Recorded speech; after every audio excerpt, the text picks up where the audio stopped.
Ó, agora Pronto. começou a gravar. Aí, lá, gravações, aí tá ok. 4, 5 Perfeito. segundos. Bom, Eu vou então, colocar.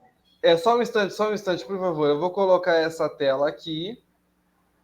Vou voltar aqui para o site. Nós estamos aqui. Então, eu vou fazer uma breve apresentação e pois aí eu não. passo a palavra para o senhor. Bom dia a todos. Essa é a segunda roda de conversa do Degustando Bebidas para se falar, para se fazer reflexões sobre a cachaça a partir de uma base bibliográfica. A primeira roda de conversa foi o tema Reflexões sobre a Identidade da Cachaça, a partir do livro Prelúdio da Cachaça, do Câmara Cascudo. Um livro importantíssimo quando se pensa em cachaça, é realmente o prelúdio. Ele passa sobre antes do começo, ele traz todas as bases em referência e diversas referências bibliográficas sobre o que se tornou a cachaça e como que se constituiu a cachaça, né? A partir de relatos de viajantes, a partir do próprio folclore, a partir das expressões culturais que estavam se moldando no Brasil, seja no Brasil colônia, no Brasil império,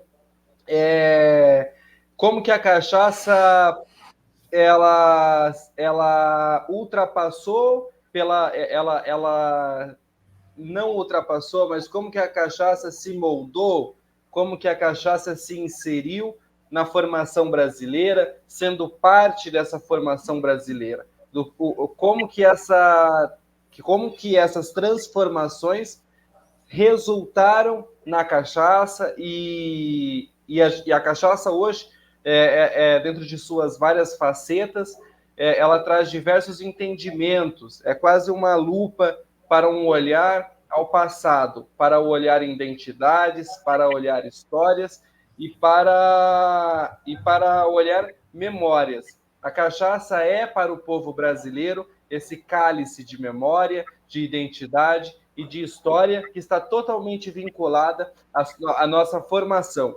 Então é com imenso, imenso, imenso prazer que hoje estamos aqui com o Marcos, que é o Marcos Vieira, que também faz parte do Degustando Bebidas, mas hoje nós temos o imenso prazer de ter como convidado o professor Benjamin Mendes, que hoje é um dos maiores nomes da cachaça no país, que tem atuado aí em grandes feitos, como mudança de legislação junto ao MAPA.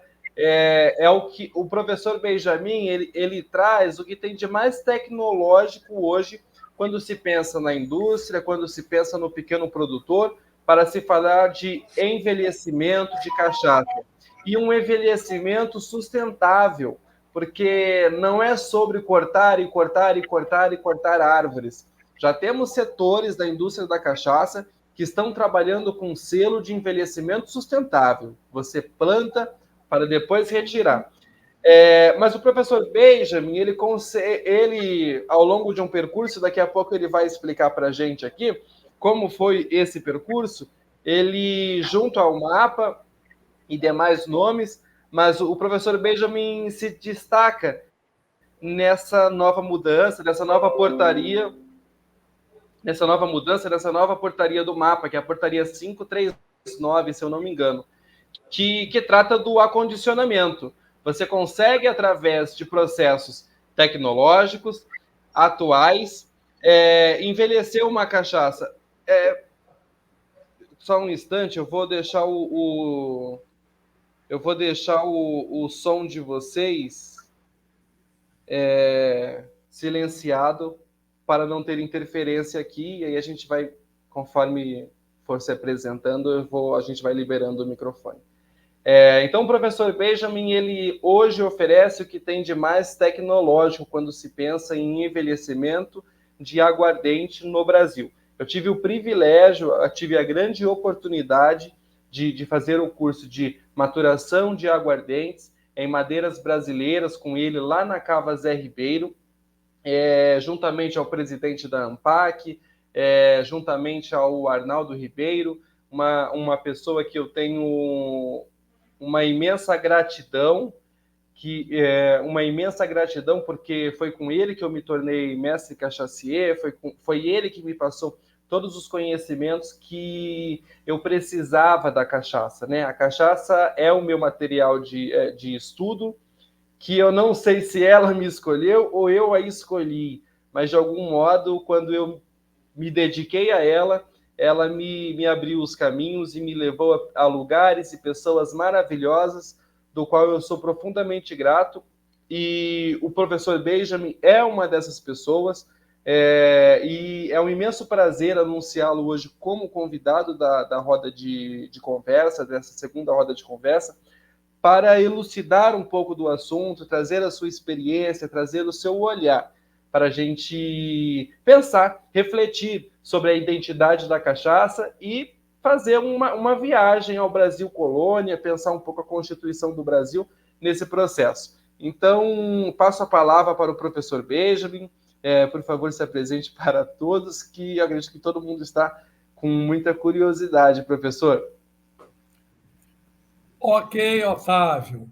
Muito, em primeiro lugar, muito agradecido pela sua deferência em me convidar para essa roda de conversas.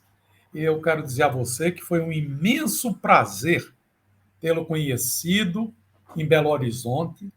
Eu achei maravilhoso este trabalho de um sociólogo se dedicando ao estudo de uma das mais brasileiras da bebida. Nós não podemos nos esquecer da tiquira e do cauim, não é?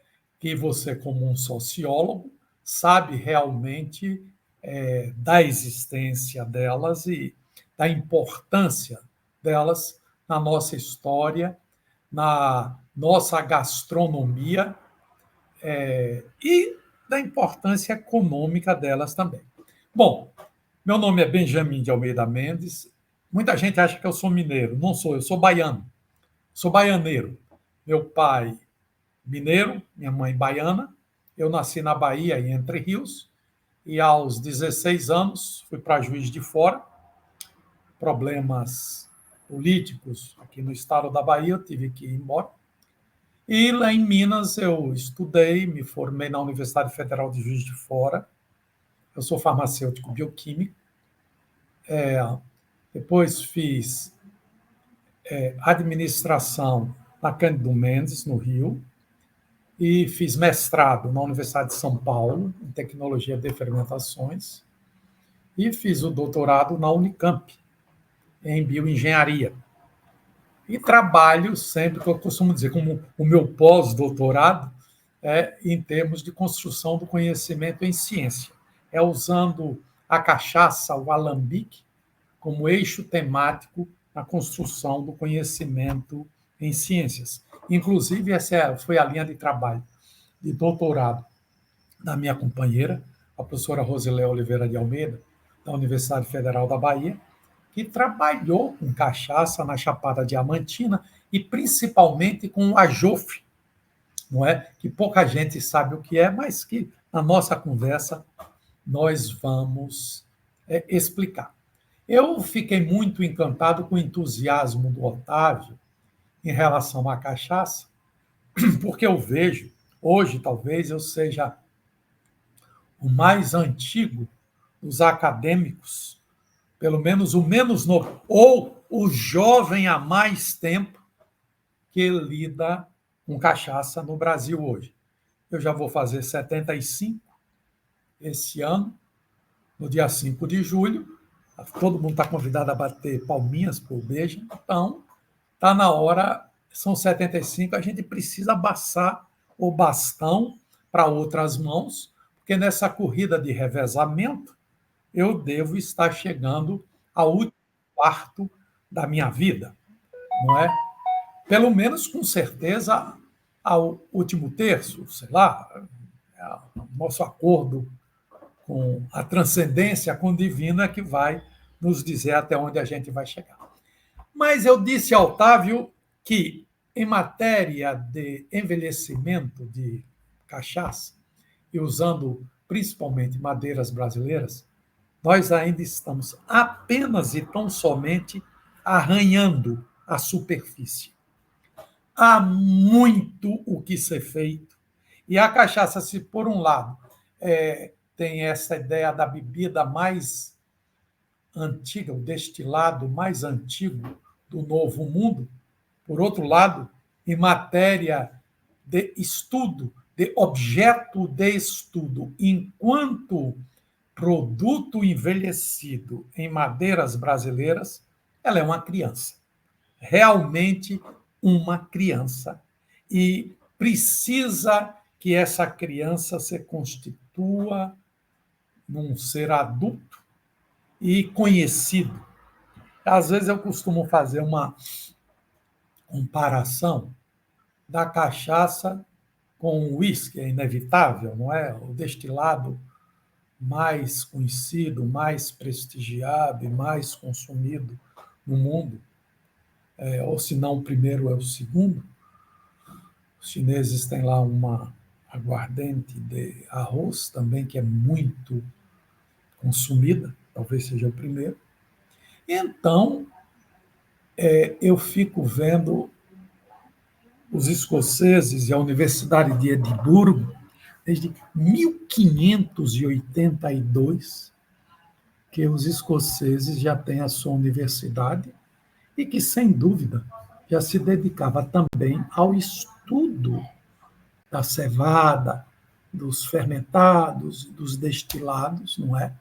É verdade que todos nós sabemos que a destilação chegou à Europa via Península Ibérica. Da Península Ibérica é que se difundiu para o resto da Europa, inclusive para a Grã-Bretanha, não é? E, sem dúvida, foi do sul para o norte que houve esse avanço da técnica e do conhecimento da destilação. Então, a gente vê que no Brasil apenas eu tenho 42 anos que eu lido com o mundo dos fermentados, da cachaça.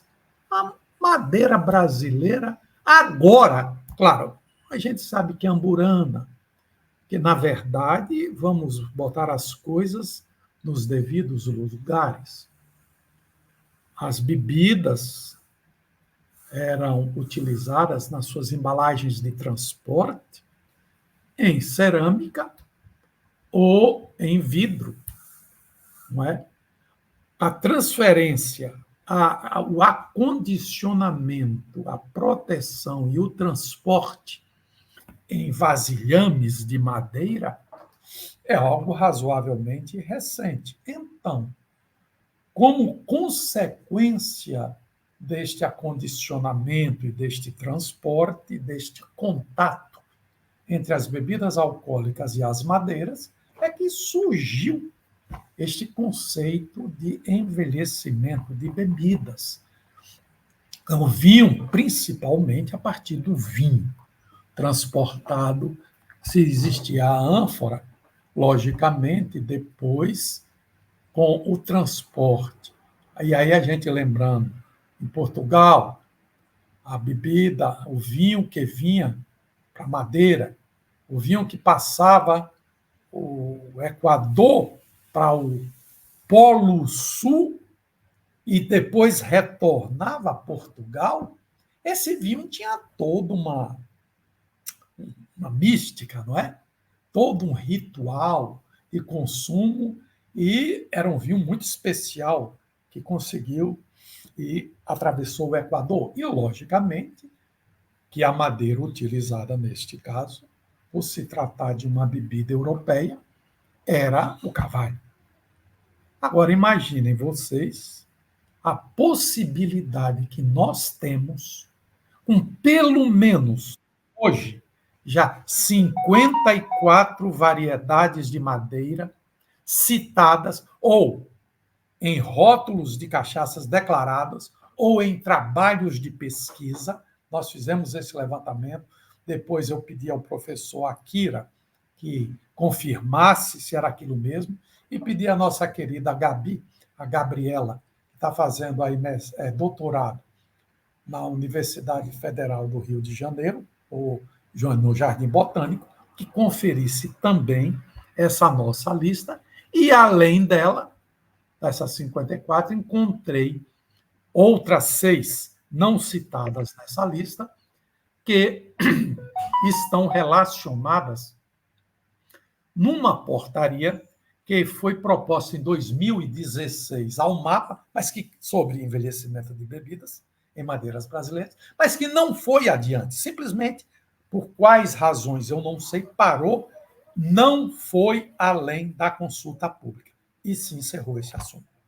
Bom, então nesse quadro geral é que nós começamos a ver, estudar madeiras, as questões fenomenológicas associadas à extração de princípios ativos naturais.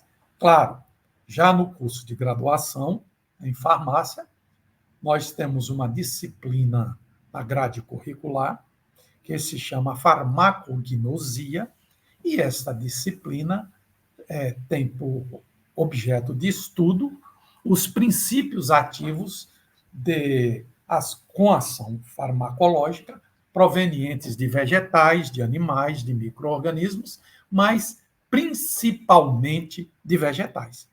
E imaginem vocês que existem uma série de espécies que já são farmacopeicas, ou seja, que já estão listadas na farmacopeia brasileira ou no formulário nacional, que já foram estudadas quimicamente, toxicologicamente, bromatologicamente e farmacologicamente. Mas a maioria ainda não. Nós carecemos de muito estudo, muita pesquisa, para podermos ter o entendimento claro do que são essas madeiras, quais são os seus componentes acidentais, ou chamados extrativos, que compõem essa madeira, dependendo, é claro, do terroir, onde a espécie cresceu e se desenvolveu e foi obtida. E muito há que ser feito. Para começo de conversa, só para vocês terem ideia, a relação entre aguardentes e madeiras no Brasil, na nossa legislação, admite 3 hipóteses normativas, 3 hipóteses citadas na norma, que é justamente essa portaria à qual o Otávio se referiu, que é a portaria 539, de 26 de dezembro de 2022, e que admite 3 hipóteses. Primeiro, a hipótese da cachaça ou da bebida ou das aguardentes ou das bebidas alcoólicas envelhecidas, que são aquelas que são acondicionadas em recipientes com volume máximo de 700 litros pelo período mínimo de 1 ano, 365 dias. Então, para vocês, a primeira referência, 700 litros, 365 dias. Essa bebida, assim, acondicionada, ela depois pode ter misturado até 50%. Por exemplo, se nós temos 700 litros lá, chegamos ao final com 600, ela pode ser misturada com mais 600 litros de cachaça branca, prata, e termos 1.200 litros de cachaça envelhecida. Assim é a norma brasileira para se usar o termo envelhecimento. Bom, existe uma segunda categoria, que são as bebidas alcoólicas armazenadas em madeiras. Aí o que é que nós temos? Imagine recipientes com dimensões superiores a 700 litros e tempos de envelhecimento maiores ou menores que 365 dias. Inclusive,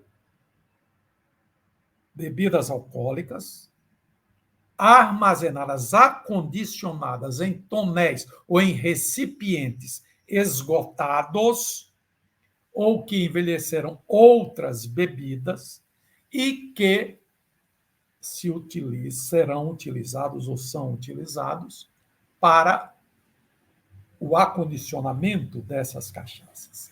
Neste caso, esta bebida pode ter a denominação de bebida armazenada em recipientes de madeira.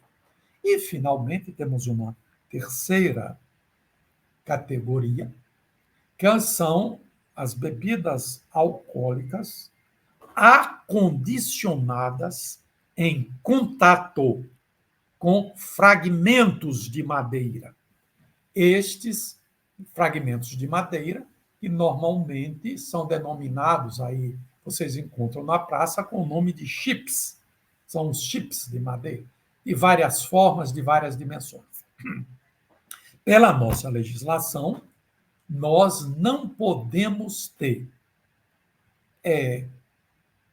este tipo de fragmento com a dimensão característica menor que 5 milímetros. Abaixo de 5 milímetros já é proibido. Portanto, a serragem, o chamado serragem ou pó de serra, não pode ser admitido nisso aí, como acondicionamento em contato com madeira. Lamentavelmente, a gente sabe que muitas pessoas, sem o devido escrúpulo e sem o devido respeito pela norma, fazem isso. Fazem o xarope de madeira, o extrativo, o extrato alcoólico de madeira dessa serragem e misturam com a aguardente e fica por isso mesmo, porque, infelizmente, o grau de consciência dessas pessoas, elas nem imaginam que, ao fazer isso, elas podem estar extraindo princípios ativos naturais extremamente tóxicos ou prejudiciais à saúde, ou com ação tóxica, ação farmacológica estupefaciente, por exemplo, e que seriam extremamente prejudiciais às pessoas, e pelo excesso de superfície específica, excesso de superfície de contato, que é a relação entre área e volume, aumentam tremendamente a velocidade, a taxa de extração desses princípios ativos e, num curto intervalo de tempo, a concentração desses princípios ativos nessa bebida pode ser tão alta que poderá causar prejuízo à saúde das pessoas.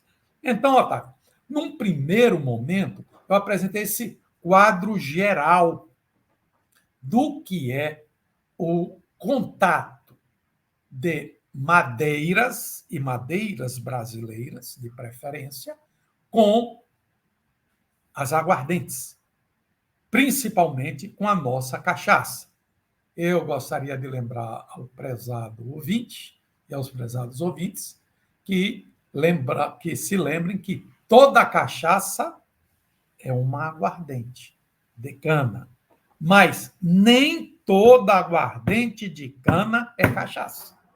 Para ser cachaça, precisa ser produzida no Brasil, é uma indicação geográfica brasileira, indicação de procedência, é produzida no Brasil, tem que ter a graduação alcoólica entre 38% e 48% a 20 graus Celsius, ser produzida com o caldo fermentado de cana, caldo cru, caldo fresco de cana de açúcar. A cachaça de alambique, então, que é nosso objeto de estudo, tem que ser, então, destilada em alambique de cobre e só pode ser feita de caldo fermentado de cana fresca. Portanto, cana queimada não se presta à produção de cachaça de alambique. É bom que a gente cite isso, porque tem muita gente, não, mas a topografia da minha região é horrível, eu não consigo colher a cana a não ser queimando. Isso não é verdade. Eu vi colheita de cana nos Andes colombianos, lá no Vale do Cauca, cana sendo transportada por cabo aéreo, como aqui no Brasil a gente transporta cacho de banana. E para fazer rapadura, que lá se chama panela. Então, são narrativas extremamente convenientes, mas que, na verdade, não fazem muito sentido. Bom, então, essa é uma primeira abordagem. E aí, vamos ver aí, você querendo colocar algum assunto, porque aí nós temos muito que falar da questão da superfície específica, que é algo que é fundamental como ponto de partida. Eu já tomei aqueles dois parâmetros, 700 litros e 365 dias, e toda a nossa construção físico-matemática, fenomenológica, foi construída a partir disso aí, tá certo? Então, você querendo perguntar ou se quer que eu continue, como é que você quer, que formatação você quer dar? Quer fazer alguma pergunta? Perfeito, professor. Muito obrigado por elucidar o tema. Eu vou passar a palavra para o Marcos se apresentar. Em seguida, nós vamos falar um pouco do livro. A sua apresentação é extremamente importante e pertinente, porque essas rodas de conversa, elas têm o objetivo de mostrar... deixa eu colocar minha tela aqui agora. A apresentação do senhor foi extremamente pertinente, e pertinente ao que o Degustando Bebidas se propõe com as rodas de conversa, que é falar sobre a identidade da cachaça. E por que surgiu essa ideia de se falar sobre a identidade da cachaça? Porque a cachaça, ela é um produto marginal, é um produto marginalizado. E quando o senhor traz essa fala, traz essas experiências, e fala sobre a legislação, e fala sobre a indicação geográfica, mostra-se que essa marginalidade, essa marginalização, ela está além do que o produto é, pelo menos da forma que ele é descrito, pelo menos da forma que a legislação propõe e da forma que todos os produtores se propõem a fazer. Aí, claro que com as suas divisões entre uma cachaça industrial, uma cachaça de alambique, o que cada uma se propõe a entregar em qualidade. Nós temos na cachaça industrial uma bebida para para vender em escala, quanto a de alambique já são de propriedades familiares que fazem em menor quantidade.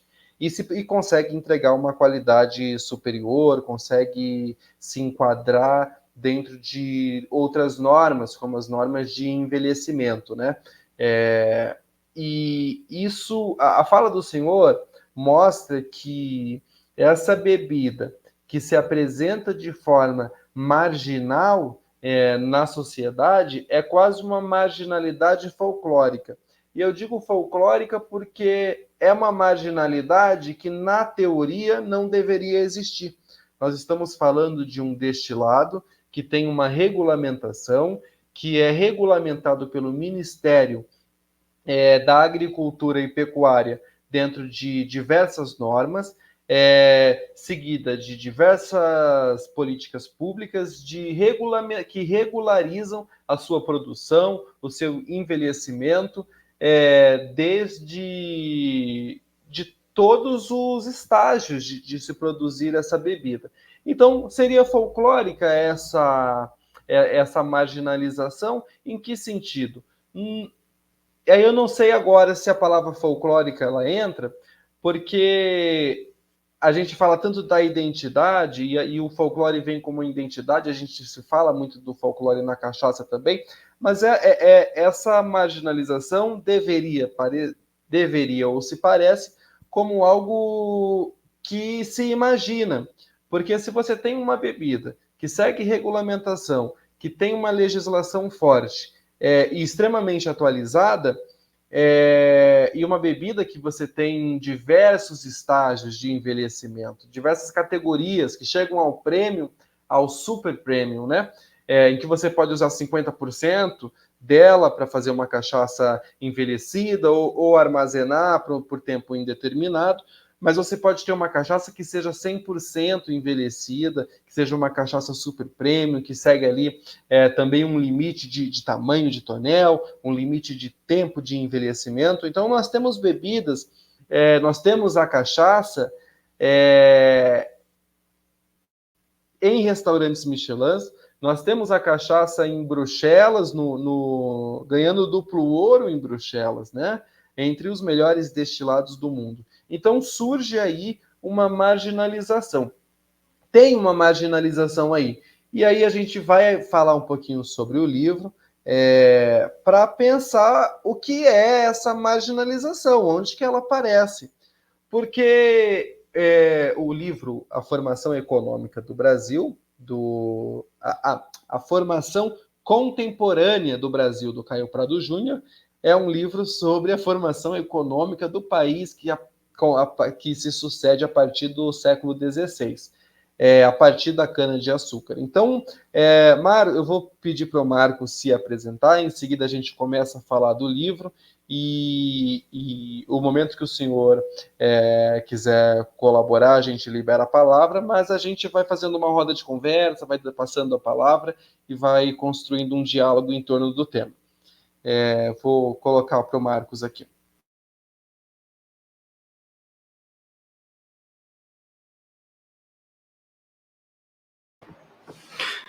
Me escutam? Sim. Estão me escutando? Perfeito. Bom dia, professor Benjamin. Bom dia, Otávio. Então, eu sou o Marcos, eu sou formado em Ciências Sociais, eu fiz uma Unesp de Marília, minha graduação. Agora eu atuo como professor do Estado de São Paulo, leciono Geografia e História. Dentro da minha formação acadêmica, a cachaça ela não tem sido o meu objeto de estudo. Eu estudei já solidariedade no MST, estudei um pouco sobre a legislação militar, estudei, que foi meu tema de monografia, a legislação do PNE, né, o Plano Nacional de Educação. E agora, com o convite do Otávio para fazer parte do Degustando, meu companheiro de longa data, né, de pensamento, a gente estávamos pensando em algum projeto para fazermos juntos.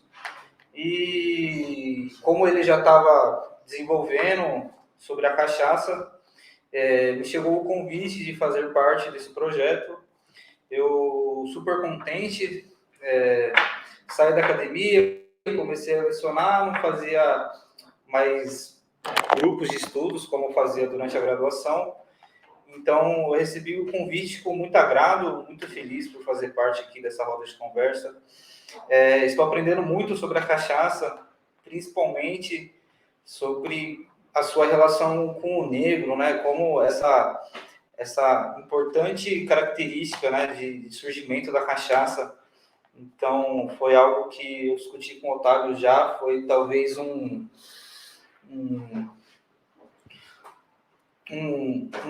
uma relação que eu não tive durante a graduação, né? Fazer uma pesquisa sobre o negro, agora fazendo um grupo de estudos avançados sobre uma temática específica, que é a cachaça, fazendo um mergulho teórico sobre o assunto, eu vejo que está muito ligada, totalmente dependente uma discussão com a outra. Então, se a gente for falar, né, trazendo um pouco do Caio Prado já, dessa produção monocultural que a gente tem no Brasil, essa relação se permanece até hoje, né? Então, a gente tem ainda o plantio monocultural da soja, anteriormente era o café, depois o açúcar. Então, essa relação ela é totalmente fundamental, né? O surgimento da própria cachaça ela já está interligada com a relação do negro, que era para fazer o trabalho, tal, era uma bebida marginalizada, talvez aí que surge um pouco desse folclore que o Otávio estava estava relacionando, porque ali talvez se dá a marginalização, né? Que era uma bebida de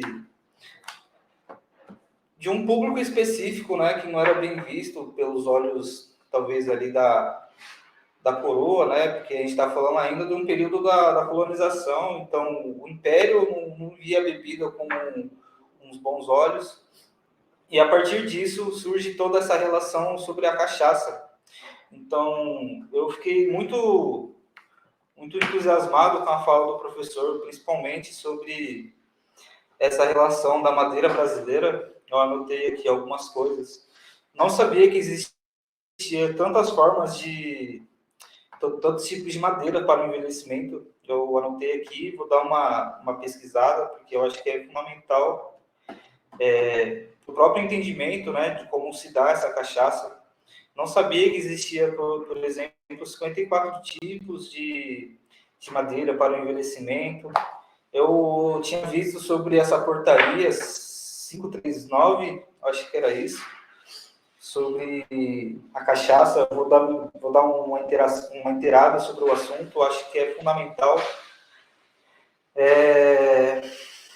Mas, enfim, eu acho que a nossa roda de conversa ela se destaca principalmente porque é um grupo de estudos formados por sociólogos para fazer um entendimento sobre a temática.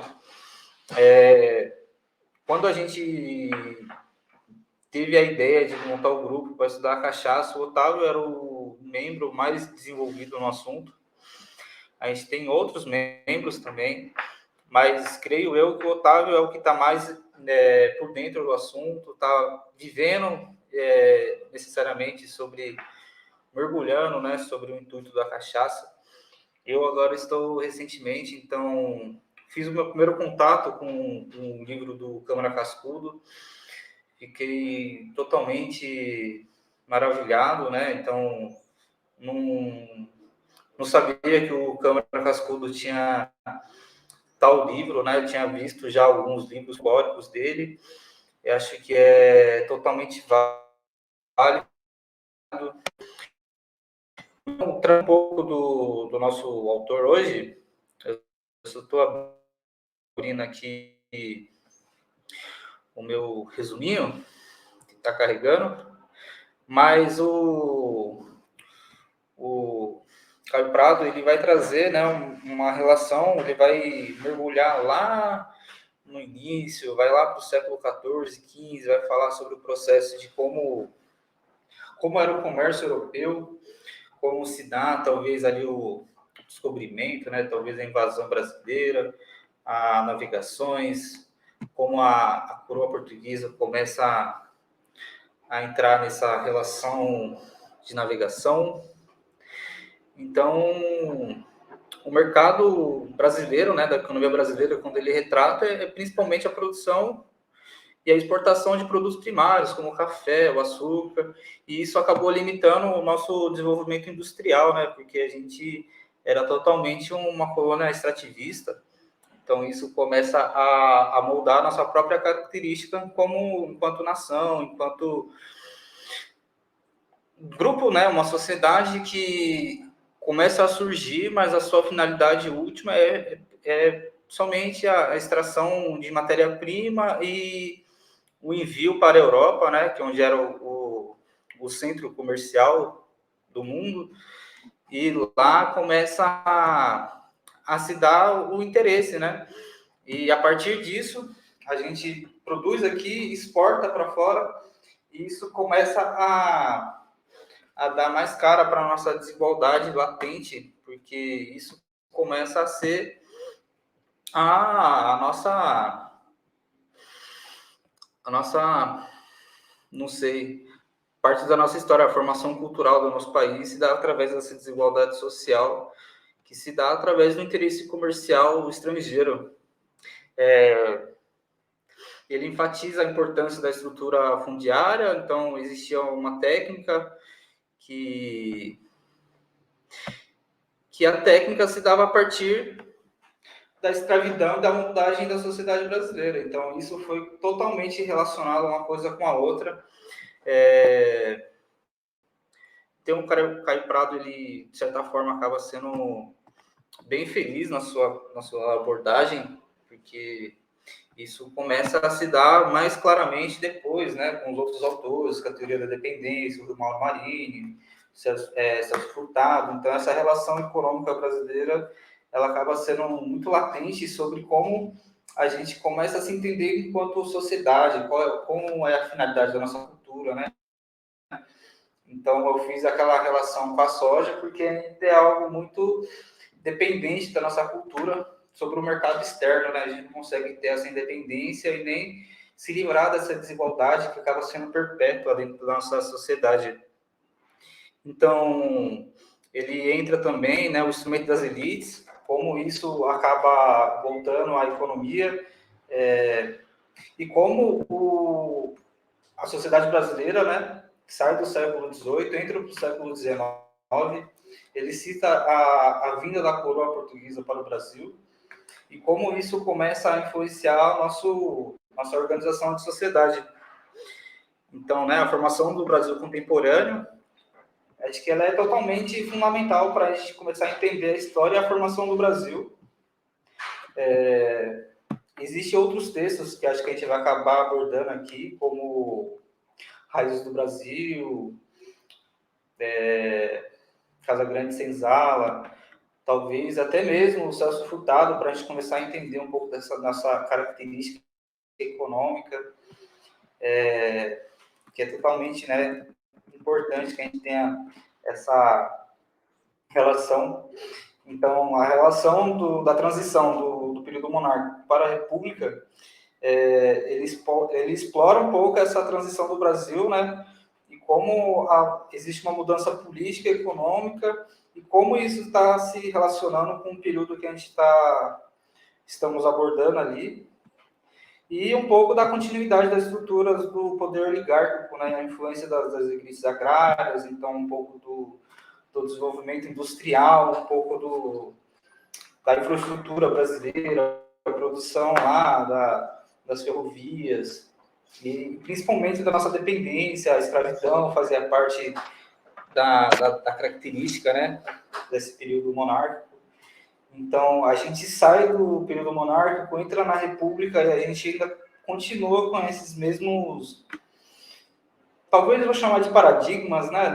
Talvez não paradigmas, mas sim estruturas.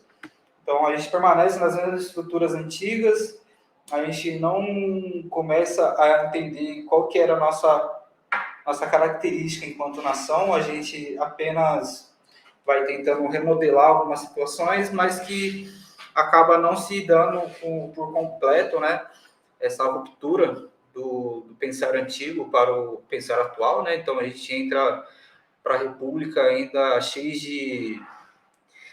de senso comum, talvez. Vamos, talvez, usar essa palavra. Então, a partir desse senso comum, a gente acaba entrando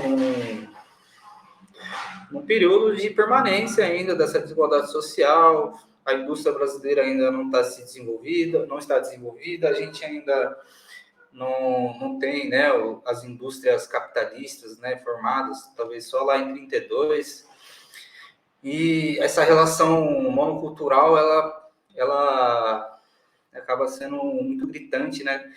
Então, a gente, ainda no século XXI, se a gente for olhar as plantações de cana espalhadas no Brasil inteiro, muito provavelmente, né, quase certeza, a gente ainda vai ter algum tipo de trabalho escravo sendo produzido ou sendo desenvolvido dentro do nosso território. Isso é gritante, é marcante para o nosso próprio entendimento enquanto sociedade, né? Como aquilo que a gente nos coloca para pensar se isso foi algo do passado, mas faz parte do nosso presente ainda. Será que a gente vai ter essas relações no futuro ainda? Eu vejo a cana-de-açúcar como algo fundamental para a cultura brasileira, né? A gente teve um período monárquico que foi totalmente dependente dela, a produção do açúcar, até mesmo o surgimento da cachaça, né, novamente, e tal, que era algo produzido para os negros consumirem, para que eles trabalhassem, né, no livro do Câmara Cascudo tem lá uma fala que, acho que era um padre, não lembro o nome dele, acho que talvez o Otávio se recorde da passagem, mas que ele fala que os negros não poderiam beber tal bebida porque daria uma preguiça para fazer o trabalho, né? Então eles não trabalhariam de forma mais desleixada. Então, essa é um pouco da marginalização que a gente tem da cachaça, né? Então, até hoje existe um preconceito sobre a bebida, a cachaça, talvez, porque quem vai estar consumindo de verdade a cachaça, né, produzida ali nas relações familiares, vai ser as pessoas mais marginais, vai ser talvez aquela pessoa mais simples, né? Vai ser a pessoa mais pobre.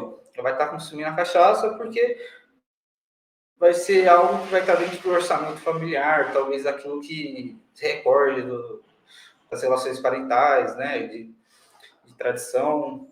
Mas por aí, acho que eu vou estar encerrando a minha fala para a gente continuar essa roda de conversa. Tudo bem, Otávio? Eu esqueci de falar algum assunto? Eu posso continuar se quiser. Não, foi perfeito, Marcos. Eu vou elucidar algumas coisas aqui. A sua fala foi. Está me ouvindo? Está me ouvindo? Estou ouvindo. Perfeito. Marcos, sua fala foi muito pertinente, muito importante. Eu vou colocar o quadro aqui. Perfeito. E o padre que você citou foi o João Antonil. Ele publicou no livro Cultura e Opulência do Brasil por suas drogas e minas. E aí ele fala sobre essa condição da bebida com o escravizado, né? E você trouxe temas muito pertinentes, junto com a fala do professor, que foi a abrideira. O convidado sempre tem a fala abrideira aqui, professor Benjamin.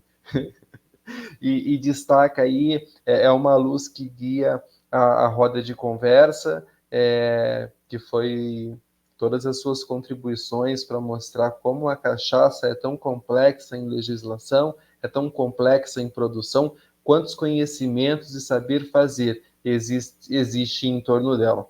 E agora, voltando ao livro do Caio Prado Júnior, o Marcos trouxe temas, eu anotei aqui também, como a bebida enquanto instrumento da elite. Falou sobre a monocultura, a produção da cana, monocultura feita por pessoas escravizadas.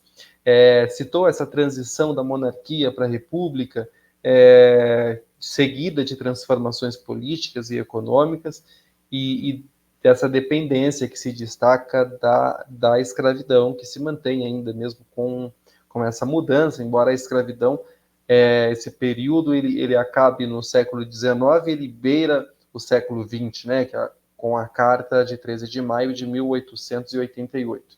Então, o Marcos citou essas estruturas antigas que caracterizam a nação e que não parece que, com a mudança do regime, teve-se uma ruptura com o pensar antigo.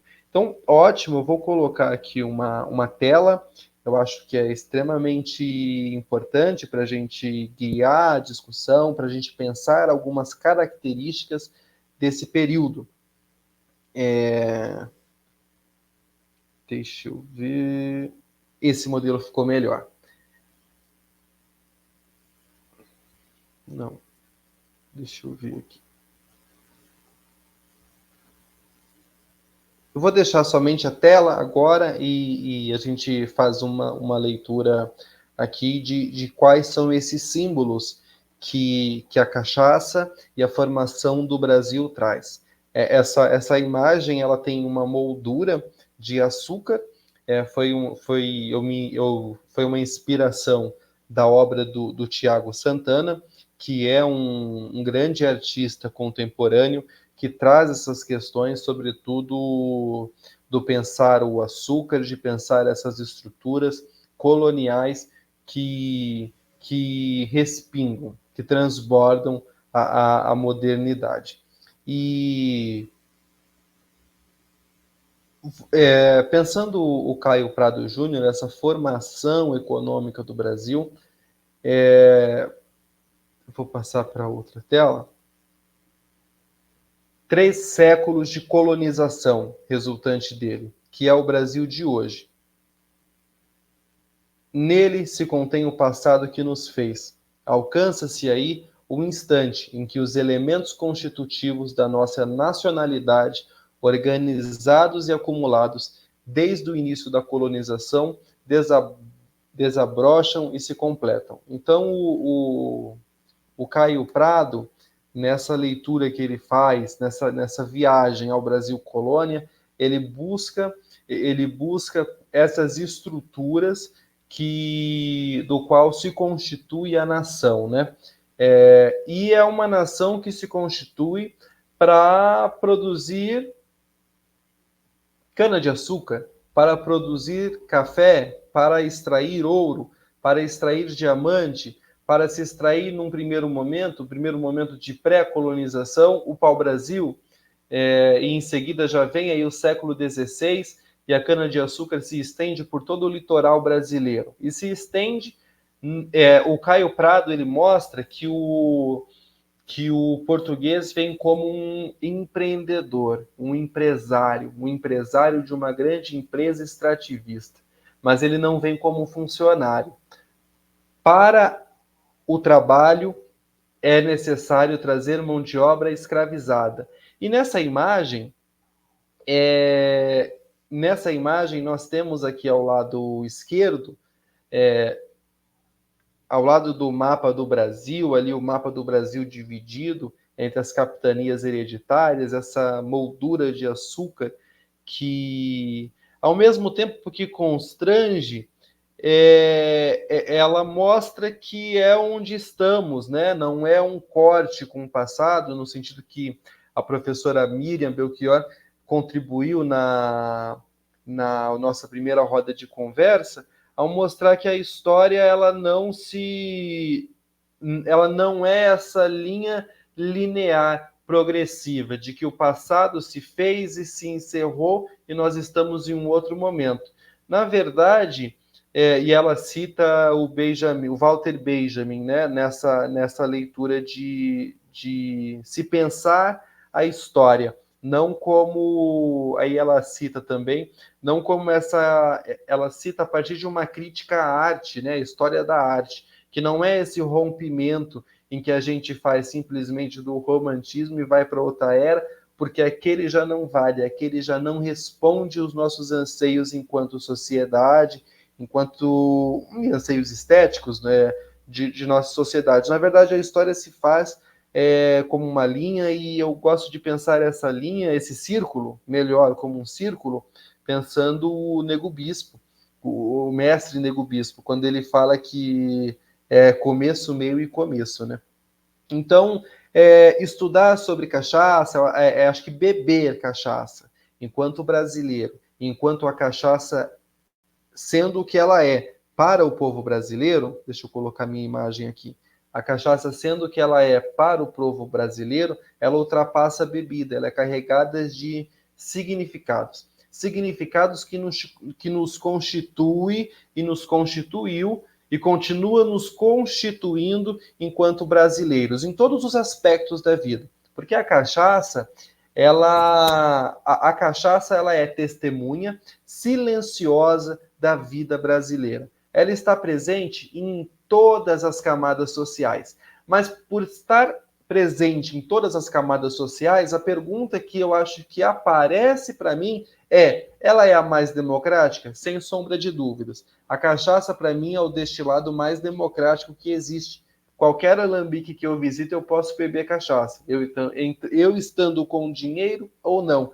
Mas a cachaça, enquanto essa bebida tão democrática, presente em todas as mesas, e presente até para os que não têm mesa. Eu acho que é sobre isso, essas reflexões do pensar a cachaça, do pensar essa democracia. A cachaça está presente aos que têm mesa e aos que não têm mesa. Ela surge nesse período do Brasil colônia, ela surge de modo espontâneo, não sei.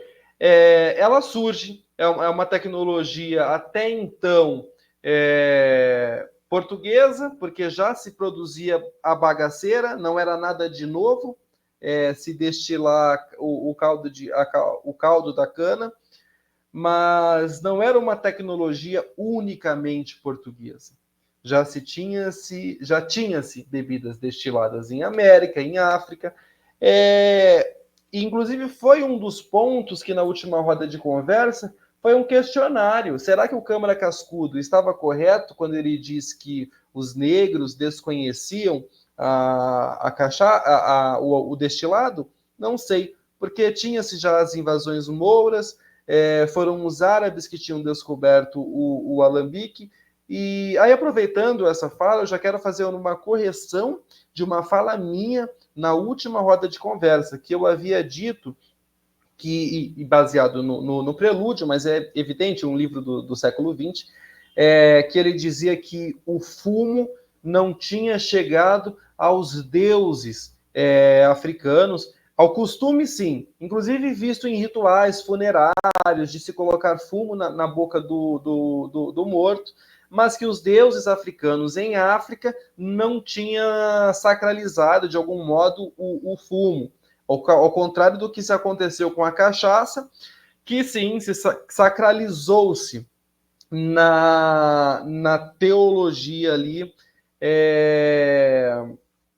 não sei se a palavra é melhor, mas é teologia de modo geral, né? Pensando religiões, e de modo geral, a cachaça ela sacralizou-se. Já ele faz uma leitura, ele fala, o Fernando Ortiz fala desse poder transculturador da cachaça. Só que em estudos recentes eu percebi que em Benin, na África, tem a tradição dos zanguebetos, que são aquelas esculturas de palha em que tem um ritualístico ali. Isso também de modo turístico, porque tem um evento anual que atrai turistas de todo o mundo, e tem os regionais também, que ultrapassa essa visibilidade turística, mas que as pessoas conseguem ter acesso. E parte desse ritual com o zanguebeto, dessas esculturas, dessas danças, tem ali o fumo, o uso do fumo também de um modo sacralizado. Então, feita essa correção e voltando a cachaça como a bebida dos que têm mesa e dos que não têm mesa, é muito interessante porque indica, sim, a identidade da cachaça. A cachaça, ao que parece, apesar de toda essa democracia, não é a bebida da burguesia. E eu acredito que é por isso que a cachaça se constitui como uma bebida marginal. Porque não é a bebida do burguês. O burguês provavelmente pode beber cachaça? Eu acredito que sim, ele pode, ele tem o dinheiro, ele pode beber o que ele quiser, tanto que existem uísques de mais de R$1 milhão, e que eu acredito que seja bem destinado a uma burguesia mesmo aí, que pode consumir um uísque de R$1 milhão, de R$1,5 milhão. E aqui não entrando no mérito se vale ou não, porque eu acredito porque o professor Benjamin, inclusive, no início da roda, ele já começa a dizer que a cachaça, embora seja o destilado mais antigo do Novo Mundo, ele é uma criança no que se trata de processos de estudos, de entendimento com envelhecimento em madeiras brasileiras, o que não é o caso da Europa, que já estuda aí há pelo menos 500 anos os processos de envelhecimento no carvalho, por exemplo. E aqui, não sei, o carvalho depende do whisky, cada whisky, seja ele de uma região específica, ele vai ter um envelhecimento diferente. Só que voltando para essa questão da cachaça não ser a bebida da elite, a gente vai para o livro do Caio Prado Júnior, a formação do Brasil contemporâneo. Não é uma fala que, apesar de ser atual, de ser presente, não é uma fala somente falando o hoje, mas pensando a nossa construção como nação. A cachaça, de modo algum, ela surge como uma bebida de burguês, como uma bebida de elite. Muito, muito, muito pelo contrário. A cachaça, ela surge naquele momento como uma bebida como uma bebida que servia como escambo em África para compra de escravizados, e ali ela já aparece no seu sentido... Porque, assim, ao que se apresenta, a cachaça ela tem um lugar quando a gente fala do colonizador, quando a gente fala do burguês, do que aqui também é isso, né? Nós não estamos fazendo nós estamos fazendo uma leitura do livro, nós estamos aqui falando do século XVI. É muito importante que isso fique, porque hoje, quando a gente fala da burguesia e fala de cachaça, e nós não podemos cometer o equívoco do anacronismo, né? Nós estamos falando de um período muito bem delimitado da história brasileira e do momento que a cachaça surge e para que ela surge.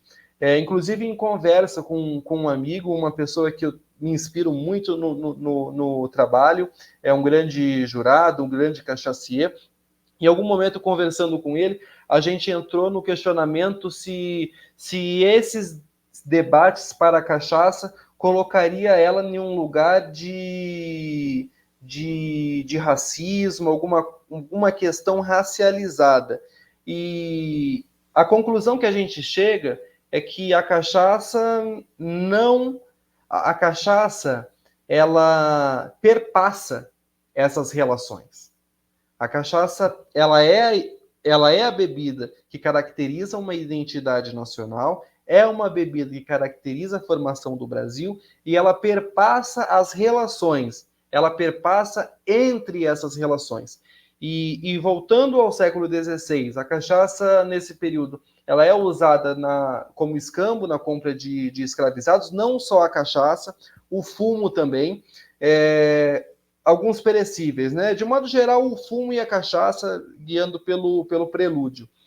E naquele momento, ela já serve como forma de complemento alimentar, regulação de temperatura, para se aguentar as longas viagens nos navios negreiros, né?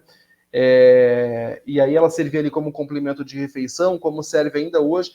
O que caracteriza aqui é que naquele momento que a cachaça surge, ela surge para o que estava na margem. A cachaça surge para os que estavam na margem. O que é muito interessante, que se a gente fazer um contraponto, pensando hoje, pensando o século XVI, e falando da cachaça, ela estar em todas as mesas, inclusive naqueles que não têm mesa, nós percebemos que ela continua como uma bebida democrática, e no sentido de que a cachaça hoje continua, de certo modo, existe uma associação da cachaça ao marginal, ao marginalizado, ao que está à margem. A cachaça hoje, ela é vista nas mãos de moradores de rua, ela é acessível, ela é democrática, ela é do brasileiro, ela é para todos que podem beber. Então, assim, da mesma forma que a cachaça, no início dela, século XVI, ela estava ali, se tinha uma leitura da cachaça associada ao marginal, à base da sociedade, talvez o que estava além do marginal, porque no século XVI a escravidão ela desumaniza por completo, né? É o que difere a escravidão das Américas para a antiga escravidão ocidental. Inclusive na imagem aqui, tem aqui no lado esquerdo o Aristóteles, junto com um homem negro de terno branco, com um cedro na mão, que essa aqui é uma pintura do Tiago Santana, e a indígena ao lado, colocar aqui, e a indígena ao lado, que é o espelho da vida da Dayara Tucano. E essa imagem, na verdade, ela tenta trazer, vou voltar aqui, uma reflexão sobre o que foi essa desumanização, sobre o que foi essa colonização extrativista e por que Aristóteles ao lado. Aqui a gente já tem o Preto Velho, tem o Caboclo na imagem, e aqui nós temos o Tiago Santana também em uma das suas performances, que tem o ferro elétrico, e ele está passando roupa, que é esse questionamento da posição do negro naquele período, e esse é um contraponto. Quais os trabalhos que são destinados, se esses trabalhos são destinados por raça ou não, é um questionamento, e que o próprio livro Formação Econômica do Brasil traz. Então eu coloquei aqui o Aristóteles, por quê? Primeiro, esse contraponto do que foi essa escravidão no Brasil e o que foi essa escravidão ocidental, que já que já era basicamente inexistente. Mas o Portugal já tinha essa experiência com a escravidão, inclusive com os mouros. O que tem no Brasil aqui, e aí o Caio Prado faz esse contraponto, e eu não estou aqui em momento algum dizendo que existe uma escravidão melhor do que a outra, mas existem características que se diferem. E a escravidão nas Américas, ela tomou proporções diferentes da escravidão que existia no Ocidente. Aqui eu trouxe o Aristóteles, simplesmente falando do Aristóteles, é um recorte temporal muito específico, não é um assunto que eu vou adentrar, mas simplesmente a partir dessas bases e dessas referências bibliográficas. Aristóteles também era escravo, e aqui tenho esse contraponto do que foi a escravidão nas Américas.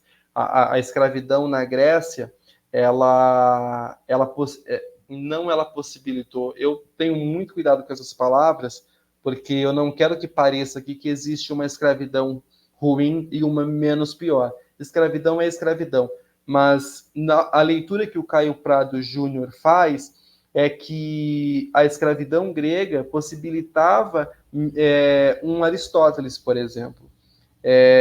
Porque a escravidão grega naquele momento ela era compatível ao assalariado de hoje, era a condição daquela sociedade. E quando a gente vem para as Américas, a gente percebe a total destituição desse caráter humano, desse caráter de agregação cultural, de que o negro, de que o índio tinham a contribuir, tinham a colaborar. Pelo contrário, na colonização, o que foi visto era que esses dois povos eram força de trabalho exaustivo. E quando a gente vai para a literatura, que a gente vai inclusive citar aqui nas próximas rodas, Origens do Brasil, Casa Grande Senzala, nós vemos que a perspectiva de vida, de modo geral, da população escravizada era muito, muito inferior, era de no máximo 20 anos. Então, tem essa distinção do que foi essa escravidão nas Américas, de como era essa escravidão ocidental, e que o que aconteceu aqui foi único. Foi único e foi o que produziu a nossa nação. Foi essa miscigenação que o Caio Prado fala, né? Essa miscigenação, seja por estupro, seja pelas relações entre africanos e indígenas e o europeu, o português mais especificamente. A partir de relações deixa eu ver aqui. A partir de relações de submissão mesmo, né? Porque tinha-se distinções de classe, tinha-se distinções econômicas, e quando se tem uma distinção econômica, distinção de poder, tem aí uma submissão. E aí, eu acredito que essas informações, elas apontam um caminho que a gente segue, que a gente constrói o nosso país. O Caio Prado, ele traz essa informação de que esses acontecimentos, quando se chega no Brasil República, eles não deixaram de existir. Eles constituíram a identidade da nação. E aí eu acho bem interessante esse pensar, porque mostra, por não ser uma bebida da burguesia, porque a cachaça ela sofre essa marginalização. Ela era associada aos negros, ela era associada aos pobres, ela era associada aos indígenas, e eles bebiam cachaça para conseguir trabalhar. Então, por mais que a burguesia, século XVI, século XVII, século XVIII, século XIX, nós estamos falando de um momento aqui, a bebida, a cachaça, ela era vista como a bebida do negro, a bebida do pobre. E é muito importante se destacar aqui, o próprio Caio Prado Júnior traz no livro, é que o branco, mesmo o branco pobre, ele não queria fazer o trabalho do negro.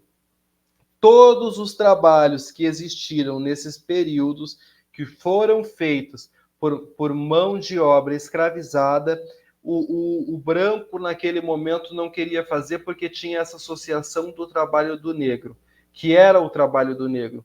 E é de se pensar que isso não ficaria restrito ao trabalho, mas também à bebida. As classes que emergem, elas querem parecer a classe dominante, né? Então elas vão querer beber as bebidas que a classe dominante bebe, que seja o uísque, seja uma bebida importada, uma bebida que os que têm grana podem trazer. E nesse processo, silenciosamente, a cachaça ela vai assistindo a vida do brasileiro, ela vai sendo testemunha silenciosa desse dia a dia brasileiro e se transformando. Existe o saber fazer aí, né? Existem as técnicas de produção, existem as técnicas familiares, existem os fermentos, existem a produção de fermentos totalmente artesanais, técnicas que vão se desenvolvendo, mesmo a cachaça estando à margem, e mesmo nesse pensamento que a gente falou inicialmente, que parece ser folclórico, de uma bebida ruim, de uma bebida marginal. Pelo contrário, nós temos aí uma bebida rica em complexidade de envelhecimento, em complexidade de saber fazer. Inclusive, para ti, parabéns à APACAP, parabéns aos produtores que conseguiram que a cachaça naquela região fosse reconhecida como uma denominação de origem, um passo acima da indicação de procedência. Então, fazendo esse percurso que nós fizemos entre o século XVI, eu passo a palavra para o professor, fazer comentários, elucidar com a sua experiência. Ok, Otávio, muito agradecido, muito boa sua explanação. Foi uma bela viagem no tempo e no espaço, não é? Muito curiosa. Realmente, o Caio Prado também precisou fazer essa viagem. E aí a gente precisa deixar claro algumas coisas que são muito importantes. No primeiro momento, em termos de economia, o Brasil foi o grande fornecedor, vamos dizer claro, de pau-brasil. Fornecedor de pau-brasil para a Europa. O tingimento de tecidos, a necessidade de pigmento vermelho e a própria necessidade de construção civil na Europa, lembrando que de há muito, em termos de preservação ambiental, não é? Há muito tempo que a Europa já não preserva suas florestas nem nada. Tem lá uma capoeirazinha, um matinho na Alemanha, que chama uma floresta negra, uma coisa assim, maravilhosa, alguns bosques de reflorestamento com carvalho, outros com castanheira, outros com cortiça, e aí acham que isso aí são grandes reservas florestais. Claro, a gente tem que entender o contexto deles. Mas, então, pau-brasil, primeiro momento. Segundo momento, Ilha da Madeira, Martim Afonso, cana-de-açúcar, Brasil. Século XVI, 1522, 1524, 1532, Itamaracá, Recôncavo Baiano, São Vicente, São Paulo. 3 situações, 3 localizações. Sem dúvida, para mim hoje é muito claro que Pernambuco e Bahia é onde primeiro existiu a produção daquilo que os europeus precisavam, que é uma especiaria fantástica, chamado açúcar. Açúcar de cana-de-açúcar. Nem se falava, objetivamente, de cachaça. Cachaça surge como um subproduto da produção do açúcar mascavo. Por quê? Porque durante o processo de concentração do caldo de cana, existe uma farta produção de espuma, que às vezes se utiliza algum mucílago para facilitar a limpeza desse caldo. Esse mucílago é um agente tipo mutamba, carrapicho, são mucílagos que cumprem o papel de aglutinantes da sujeira. Não nos esqueçamos que, naquela época, a moenda era de madeira, era o banguê, que era a moenda, era vertical, a cana entrava no meio, e aí girava tração animal, você tirava o caldo, e digamos que a higiene não era a principal característica daqueles processos. Esse caldo ia ao aquecimento em tachos, normalmente tachos de ferro ou de cobre, e essa espuma que era produzida, ela era chamada de tiborna ou esborro. Curiosamente, já na Europa, em Portugal, a produção da bagaceira, é bom que se diga isso, aquela bebida de baixa qualidade, em espanhol, eles chamavam de cachaça. Em português, cachaça. Agora, curiosamente, com X. Você vai ver nesse livro aqui, por exemplo, que eu já falei, da Joana Monteleone, algumas referências a respeito disso. E o que é que eu vi nessa caminhada? Curiosamente, nos países de colonização espanhola, quando você pega Peru, Colômbia, Venezuela, essa espuma, que para nós, no Brasil, a gente chama de esborro ou tiborna, nesses países se chama cachaça. E, curiosamente, todos nós sabemos que a nossa cachaça vem justamente da fermentação dessa espuma que era tirada, o esborro ou tiborna, não é?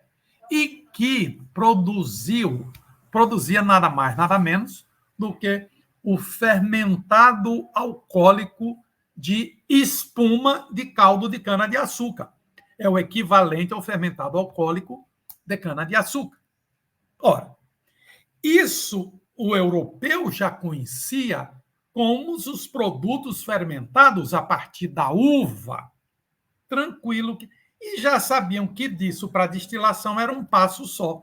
Então, a técnica de destilação se introduz nesse contexto, onde este subproduto, que era o esborro ou tiborna fermentado, produzia essa cachaça. De cachaça para cachaça, uma mudança linguística, uma adaptação muito próxima. E aí sim, porque essa ideia de que a cachaça se formou, o nome vem do cachaço, do porco, eu acredito que é um pouco descontextualizada, um pouco fantasiosa. A gente sabe que, curiosamente, nos países, olha como é que são as coisas, de onde é que vem o nome dele, cachaço, é que esses animais eram alimentados com uma mistura de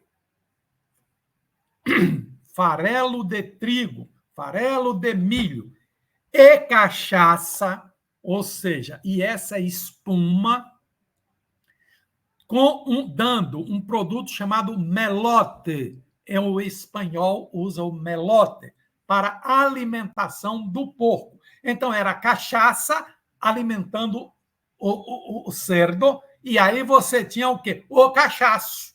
Olha como é. Aí no Brasil se raciocinou o contrário, que foi esse porco que deu o nome. Não, é o contrário. Foi a cachaça, o consumo da cachaça na forma de melote, que deu esse nome ao cachaço. É isso aí. O consumidor da cachaça. Tá claro? Mas cachaça enquanto denominação dessa esborno ou tiborna, através dessa mistura com os farelos, principalmente de milho, que é o que a gente tinha. Nós não tínhamos muito farelo de trigo no Brasil nessa época, não existia, mas existia o farelo de mandioca e o de milho, e aí sim, essa mistura engordava o porco. Essa mistura engordava o porco. O cachaço. Bom, feito essa consideração etimológica, histórica, etc., é importante que a gente veja que surgiu como subproduto numa relação de trabalho escravagista, consumido no primeiro momento pelo seu produtor, que era o escravo. Porém, quando a gente pensa no preço da bagaceira, ou você tinha o quê? A grapa, ou a graspa, ou a bagaceira, que vinha da Europa para o Brasil, e já tinha aqui um produto que, sendo destilado, era exatamente tão, dava com uma qualidade sensorial bastante interessante, claro, sem a riqueza de atributos sensoriais que a bagaceira tem, mas com bastante atributos sensoriais provenientes daquilo que a tiborna e o esborro era capaz de tirar da cana-de-açúcar, inclusive toda a parte de cera, mucilagem, óleo de cana, tudo isso, essas componentes, vinham na tiborna, no esborro, e se incorporavam ao processo fermentativo na produção da cachaça. São aspectos tecnológicos que a gente precisa considerar. Agora, veja bem, da senzala à casa grande foi um passo. Porque, meu amigo, quem está acostumado a tomar o seu aperitivo ou o seu digestivo, e no caso, os portugueses estavam acostumados aos dois, tanto o aperitivo quanto o digestivo, quanto o antes para o depois da refeição, onde o digestivo é uma, até hoje, praticada em toda a Península Ibérica, a questão do consumo do digestivo, dessa aguardente após a refeição, tomar ou aquela bebida vinda da coroa ou aquela produzida a partir da destilação deste fermentado de tiborna, foi um passo. Então, é tudo na origem da cachaça, como subproduto, produto de uma relação de trabalho escravagista, produto de pouco prestígio social, tudo isso é verdadeiro. Só que, ao se aperceber a excelência dessa matéria-prima, e olhe que ela era produzida a partir da tiborna e do esborro. Quando eles começaram, então, opa, mas espera ainda, se isso aqui fermentado deu, logicamente, qualquer caldo esquecido de cana em algum lugar ou propositadamente posto a fermentar, dava um produto com outros atributos sensoriais muito mais próximos à bagaceira, mais próximos em termos de riqueza de atributos, diversidade, muito superior àqueles provenientes da cachaça obtida da tiborna ou do esborro. Bom, então é assim que começa a surgir essa diversidade. Veio a ideia, a necessidade de se colocar armazenar, acondicionar, proteger e transportar esse produto em algum recipiente. Ou era de barro, ou era a cerâmica, marajoara ou não, ou a cerâmica de outras regiões do Brasil, ou era a madeira. A madeira era muito mais fácil de se trabalhar, era abundante, então, automaticamente, que esse produto já foi armazenado em recipientes de madeira e a sua riqueza em atributos sensoriais sensivelmente alterada e modificada. Então, quando a gente pensa, Caio Prado Júnior, século Brasil, século XVI, século XVII.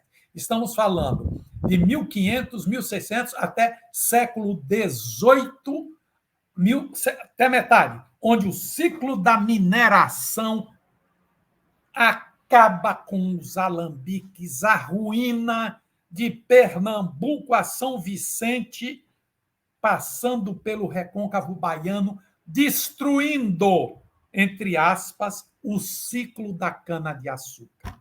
Não só pela questão da produção do açúcar em outras regiões do mundo, holandês, francês, inglês, bem como o início do ciclo da mineração no Brasil, que teve o seu auge na primeira metade do século XVIII, nas Minas Gerais, em Goiás e em Mato Grosso. Não nos esqueçamos também que, nesse meio do caminho, o ciclo da produção de carne, indispensável tanto para a colônia quanto para as trocas de escravos, e você falou de algumas matérias, era o charque, era a nossa carne do sertão salgada, que também foi moeda de troca.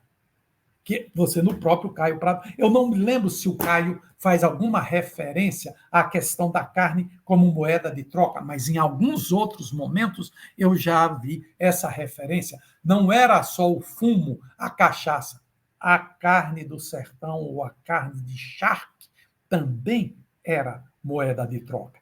Então, vendo esta caminhada e agora agregando esta nova série de atributos sensoriais com o acondicionamento desta bebida em madeira, começa um outro ciclo, uma outra visão, uma outra perspectiva para a cachaça. A gente vê nos ciclos econômicos, onde se deu, por exemplo, a penetração do gado, a questão do gado no Piauí, quer seja para o norte a partir da Bahia, quer seja para o sul, descendo de Minas Gerais para o sul, indo todo o quê? A questão da produção da charqueada. A cachaça estava presente.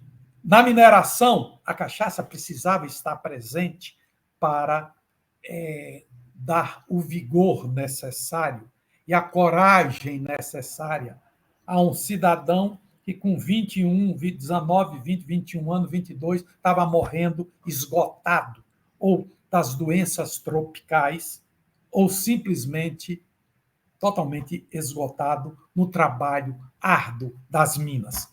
É verdade que, passado do 1750 até final do século XVIII, esse ciclo se encerra no Brasil com o esgotamento das minas, mas temos recentemente, aí é que a gente precisa ver, o que foi, de fato, a produção de açúcar, né? E depois o pró-álcool. O pró-álcool, já recentemente, no século passado, trouxe outro vigor para o ciclo da cana-de-açúcar. Automaticamente, é claro, com isso aí, a cachaça de coluna ganha uma outra dimensão que não existia. Existia no Brasil cachaça de alambique, seja ela cachaça feita de caldo fresco de cana-de-açúcar ou uma aguardente de melado, aguardente de melaço, aguardente de frutas, o que fosse, todas elas destiladas em alambique de cobre. Bom, vem esse ciclo E aí, problema de commodity. Se o preço do açúcar está elevado, toda a cana-de-açúcar vai para açúcar. Se o preço do álcool é que está dando lucro, vai para a produção de etanol. Então, existe essa flexibilidade. Mas quem trouxe essa imagem, 51, Velho Barreiro, Ipioca, Pitu, Caninha da Roça, estou citando algumas, são 5 cachaças, todas 5 de coluna, logicamente, é a primeira fase da produção de etanol na chamada coluna de esgotamento. O produto da coluna de esgotamento, o que sai, é que vai para a segunda coluna, que é a coluna de retificação, para a produção do etanol. Ora, já se produzia na coluna de esgotamento, então esse produto pode ser comercializado como cachaça de coluna. É aí que surge, e é produzido na ordem de bilhões de litros. Não tem nem comparação. Você pegar 1,4 bilhões de litros com 470 milhões de litros produzido num país inteiro, em 936 ou 963 alambiques regularizados e com mais de 7 mil irregulares, clandestinos.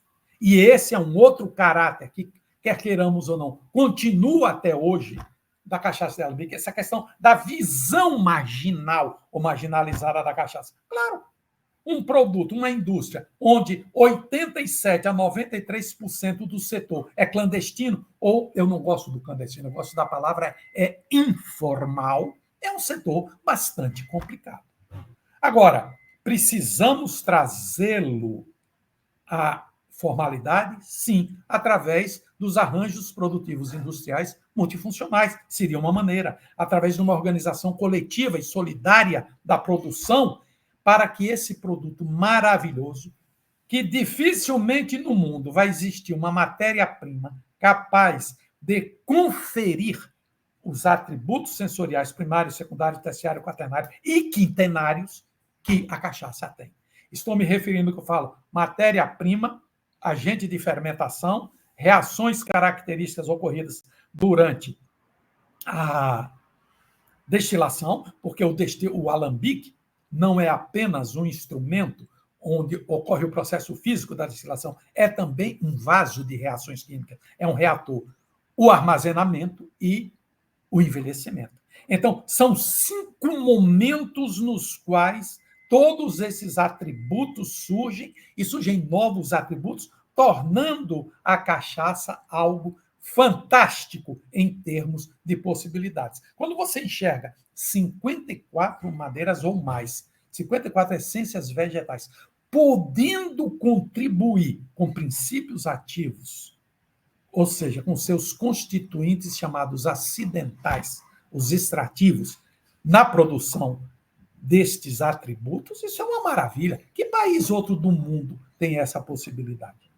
Que outra bebida no mundo tem essa possibilidade fantástica? Então, veja, é um caminho que veio que, ao invés de envergonhar o brasileiro, deveria, ao contrário, ser motivo de orgulho, dizer o seguinte, olha, nós vencemos todas as batalhas de subproduto, de forma de organização da produção, de organização escravagista. E hoje, essa cachaça, ela avançou, ela traz toda essa história, ela não nega a sua história, tá certo? Mas ela hoje é essa bebida fantástica, maravilhosa, com essa gama infinita de probabilidades de ser o destilado mais gostoso e mais consumido do mundo.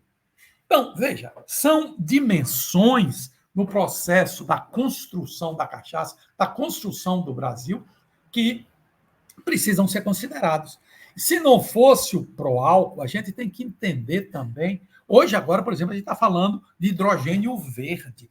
Olhe a importância da cana-de-açúcar na produção, na matriz energética brasileira, na matriz energética limpa que nós podemos ter, na produção de hidrogênio verde. Olha a possibilidade na produção, e aí é uma coisa fantástica que as pessoas não sabem sequer que existe. Ter um plantio de cana-de-açúcar e utilizar a cana-de-açúcar em uma propriedade rural é ter dentro da sua propriedade uma fábrica de proteína de excepcional qualidade. Mas como, Benjamin? Nós estamos falando de carboidrato, você vai falar de proteína? É simples. Se o plantio da cana é adequado, a cana é bem adubada, adequadamente, corretamente, este caldo de cana ele pode ser fonte de multiplicação, fonte de carbono e dos outros nutrientes para multiplicação celular, multiplicação de leveduras, que pode ser comercializada como single cell protein, proteína de unicelulares, e que nossas avós, nossas mães, avós, cansaram de tomar a famosa pílula ou comprimido de levedo de cereja.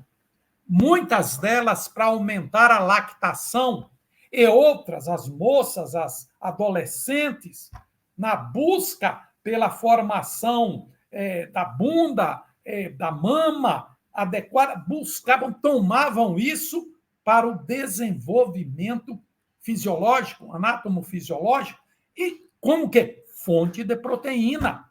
Isso pode ser usado na alimentação humana, mas na alimentação de suínos, na alimentação de peixes, na alimentação de aves, na alimentação de ruminantes. Imagine um país que tem um semiárido, e no caso da Bahia, 65% do território baiano está no semiárido, tá certo? Mais de 1.300.000 quilômetros quadrados, e você ter na sua propriedade a possibilidade de engordar os caprinos, os ovinos e os bovinos que você desejar. Lá na região norte, por exemplo, ou no recôncavo baiano, os bubalinos, que são regiões adequadas à produção. Isso significa ver a cachaça numa relação de compromisso com o combate à fome do mundo, o combate à miséria, a produção de proteína nobre, a produção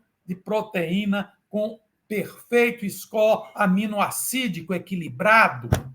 Então, meus caros, produzir cachaça é produzir satisfação, felicidade, alegria, é contribuir com o combate das mazelas do mundo. E o consumo responsável sempre da cachaça não traz perigo de vício ou de dano à saúde, porque ele é um consumo responsável. E é esse o consumo que nós precisamos ter da cachaça. E são essas as narrativas que nós precisamos associar à cachaça. Cachaça precisa ter conceito, imagem e narrativas adequadas.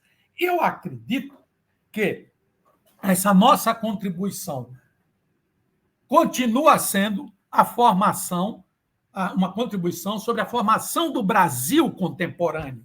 São visões de um produto pouco explorado, pouco conhecido, são visões pouco popularizadas do que é produzir cachaça, do que é consumir cachaça. É claro que você pode dizer, Benjamin, mas isso tem muito do seu viés pessoal. Sim, do viés pessoal de 42 anos, levando a academia para o mundo da cachaça e trazendo a cachaça para o mundo da academia. Eu tive a honra e o prazer de ter sido aluno, curiosamente, de 3 grandes pioneiros disso aí, do professor Ugel Almeida Lima, Eugênio Aquarone e Walter Bosani, que são os autores daquela trilogia de biotecnologia. O pai do professor Almeida Lima, o velho professor Almeida Lima, já era agrônomo que cuidava também dessas questões da cana-de-açúcar e da cachaça. Então, eu devo ser um daqueles que recebeu o bastão e continua nessa corrida de revezamento em relação, pensando e descobrindo, popularizando, estudando a cachaça brasileira para no dizer do Sobral Pinto, torná-la, quando o mundo criar juízo, não vai ser o uísque, sim a cachaça, o destilado mais consumido no mundo. Então, veja, é uma fala. Olha, falar sobre cachaça, eu passo o dia todo conversando sobre cachaça. Então, às vezes, até eu preciso que me interrompam para que eu reestabeleça o foco sobre que dimensão da cachaça nós queremos abordar. Por exemplo, agora, nesse exato momento, até o dia 8 de março, se encontra aberto no DIPOV, quer dizer, o Departamento da Produção Vegetal do MAPA, a aceitação de sugestões que vão compor o RISPOV, que vai ser o Regulamento Industrial e Sanitário da Produção de Produtos de Origem Vegetal. Do mesmo jeito que existe o RISPOA para a produção de produtos de origem animal, vai existir o RISPOV. Vai ser um decreto. E, no momento, está sendo uma proposta de um decreto que tem 261 artigos, pegando todos os produtos vegetais num diploma legal só. Então, seria interessante que você, ouvinte, fosse lá, entrasse no link e visse o que é que está sendo proposto para esse regulamento de autocontrole dos agentes produtivos, o que é muito bom, dá responsabilidade a quem produz, para que quem produz seja responsável por responder civil, administrativa, criminal, sanitariamente, pelo que está pondo no mercado. Isso é importantíssimo. E cabendo sempre ao governo o papel de fiscalizador, de normatizador. Isso, por exemplo, é algo que está aí, está na pauta até o dia 8 de março. 261 artigos, RISPOV. Entra na internet e você vai achar lá. Com o que é que eu posso contribuir? O que é que estão dizendo? O que é que estão propondo em termos de regulamentação de vinho, cachaça? O que é isso tudo? Esse mundo de produtos vegetais que está sendo devidamente normatizado no nosso país. É uma dimensão interessante. Você está entendendo, Otávio? Então, são muitas as coisas. Por exemplo, nós estamos agora preparando um protocolo sobre proposta e envelhecimento de bebidas alcoólicas em madeiras brasileiras para propor para as universidades, para as agências de financiamento, para a Anvisa, para o MAPA, de como nós podemos fazer um estudo sistematizado dessas madeiras com reprodutibilidade, rastreabilidade e, principalmente, possibilidade de compararmos e de conseguirmos reprodutibilidade de resultados. Porque o nosso problema é a empiria excessiva, sem aquela preocupação que todos deveríamos ter de omnia imensura et número.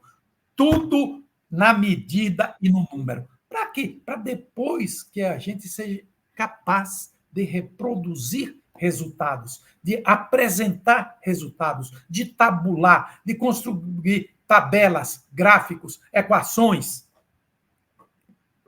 algoritmos associados à produção da nossa cachaça, ao envelhecimento em madeiras brasileiras. Então, esse, no momento, é a minha paixão, é o meu foco, a questão desses protocolos para envelhecimento. Vamos conversar, já conversamos isso tivemos uma reunião há uns 4 dias atrás com o pessoal do DIPOV, já falamos disso, a ideia é muito boa, todos eles estão muito sensibilizados com a questão do uso de madeiras brasileiras, está todo mundo de antena ligada nessa questão das madeiras brasileiras, por exemplo. Então, meu amigo, se cachaça já é uma delícia do jeito que é, mesmo com toda essa história maravilhosa, sim, temos que nos envergonhar, não da cachaça, mas da escravidão, isso sim, é uma mácula na nossa história, na história do mundo. Mas quando eu me lembro também, a palavra, quando eu me lembro da etimologia da palavra eslavo, não é? E, curiosamente, os escravos primeiros que a gente tem notícia eram eslavos, eram escravos brancos de olhos azuis, etc., que são os eslavos, que é a etimologia de que é da palavra escravo. Olha que coisa interessante. A questão e você levanta do Aristóteles, não é?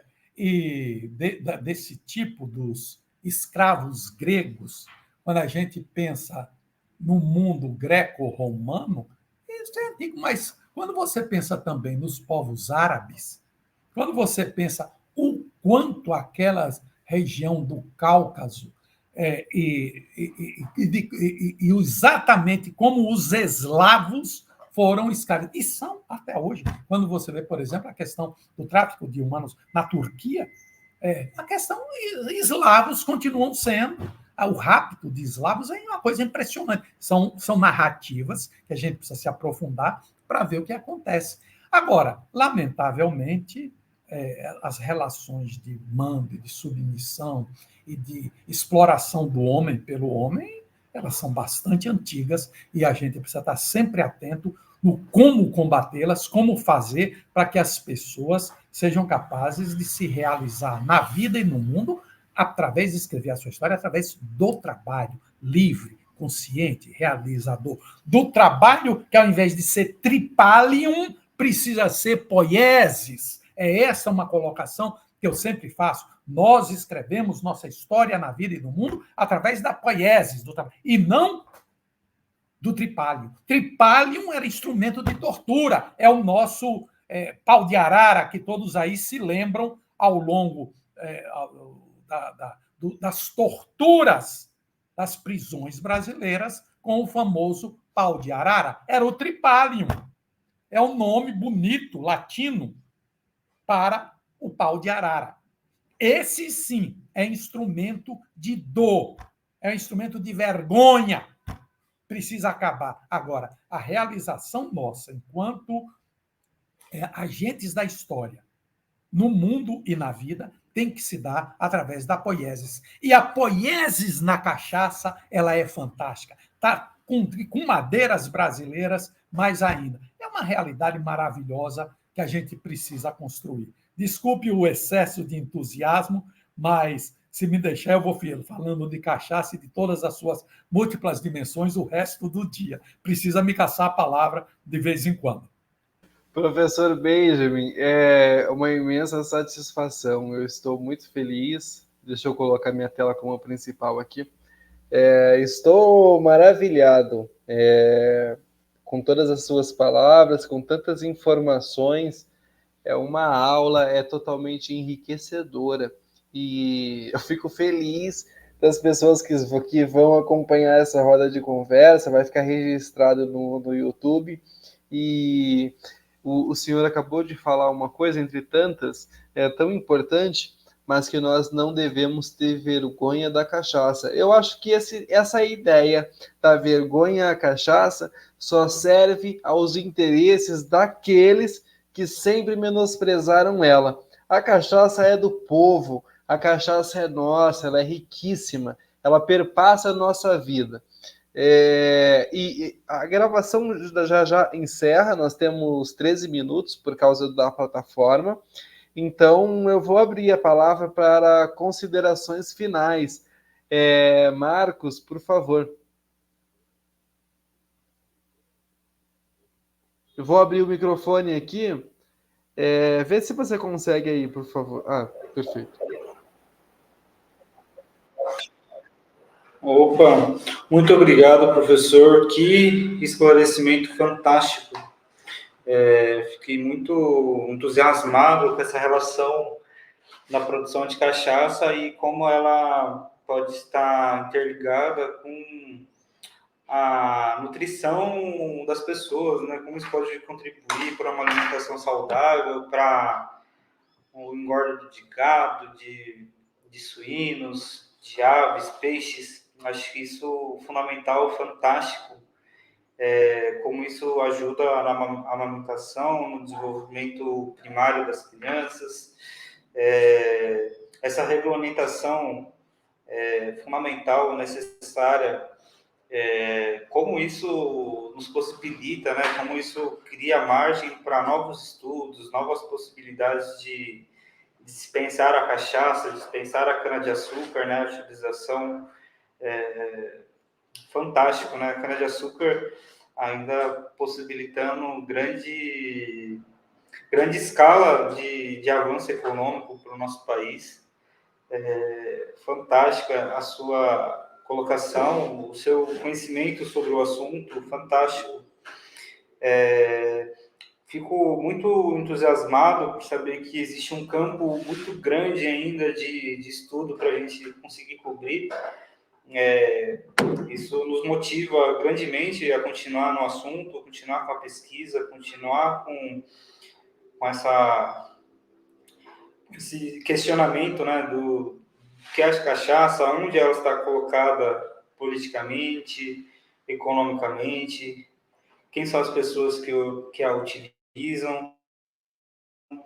É muito bom saber que existem pessoas como o senhor, que estão há mais de 40 anos aí na pesquisa, no descobrimento desse grande produto. Como isso nos motiva a continuar na pesquisa, saber que existem grandes pessoas, grandes livros também, as suas indicações iniciais, né, dos livros. Como isso nos enriquece, como que a gente consegue ficar grande tempo falando sobre a cachaça e ainda assim não esgotar o assunto, né? Acho que isso é uma das questões que a gente tem no Degustando, né? Quando será que a gente vai esgotar o assunto da cachaça? A gente não precisa, né? A gente pode ir desdobrando ela, fazendo muitas coisas. Fiquei entusiasmado demais, fiz algumas anotações aqui, coisas que eu gostaria de estar revisando, principalmente com tantas colocações do que a gente pode fazer com a cachaça, como a gente consegue produzir ela num produto nacional, como isso nos coloca no cenário internacional. Fantástico, fico muito agradecido com a sua fala. Muito obrigado por ter aceitado o nosso convite de fazer parte aqui da Roda de Conversa hoje. Com certeza chamaremos o senhor novamente, espero que logo. Eu vou estar pesquisando sobre a regulamentação que o senhor falou, sobre a produção.